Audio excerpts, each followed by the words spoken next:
Pour les restaurateurs, c'est le grand jour. On va réouvrir dans 10 minutes, mais on réouvre dans des conditions différentes et des conditions qui sont inédites pour nous.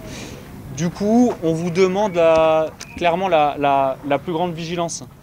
Les clients vont bientôt arriver, alors tout doit être prêt, mais sur chaque table, avec les serviettes et les couverts, une nouveauté vient s'ajouter. Les clients trouveront un QR code sur les tables, d'accord, où ils peuvent scanner avec leur appareil photo et du coup la carte apparaît sur leur téléphone. Ça permet de ne pas toucher les cartes. Et lorsque les premiers clients s'installent, il faut prendre en main, mais de manière virtuelle, la carte du restaurant.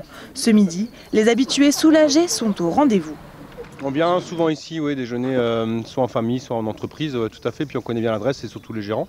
Et donc c'est chaque fois un moment assez plaisant à passer ici, donc c'était tout naturel. Durant ce moment de reprise, qu'on puisse justement aider les restaurateurs qui ont aussi bien souffert de tout ce qui est en train de se passer. Voilà, on avait envie de passer un moment convivial, tous ensemble, partager. C'était quand même long pendant ces 2 mois. Donc c'est avec plaisir qu'on se retrouve là tous ensemble à midi.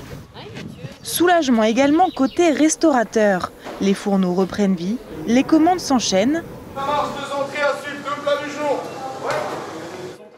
Un retour à la normale, ou presque. Le port du masque obligatoire, donc autant pour les employés que pour les clients. Le client est obligé de porter un masque dans l'établissement, à l'exception du moment où il est attablé, en train de manger et de boire. Mais à partir du moment où il se lève pour aller aux toilettes, régler ou quoi que ce soit, il doit reporter son masque.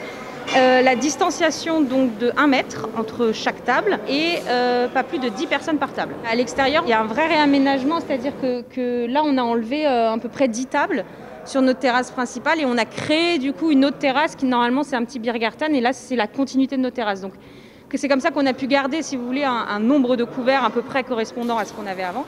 L'établissement a dû revoir sa capacité un peu à la baisse avec 50 couverts en moins sur les 300 habituels. Ces 11 semaines de fermeture sont un coup dur car avec l'arrivée des beaux jours, les terrasses auraient dû ouvrir à la mi-mars. Alors il va falloir tout faire pour rebondir. En plus de la brasserie chilicoise, Arnaud Lorenz gère également 2 établissements à Strasbourg. Tous ont pu rouvrir aujourd'hui avec un même objectif.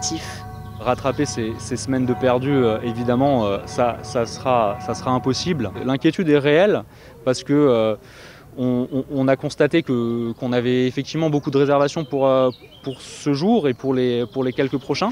Mais en même temps, on est obligé d'appréhender la suite parce que, encore une fois, certaines personnes ont peut-être pas tout de suite envie de retourner au restaurant, donc on l'appréhende forcément. Le mot d'ordre aujourd'hui, c'est de rassurer les clients et de rassurer nos salariés pour effectivement que le redémarrage se fasse le mieux possible et dans des conditions optimales.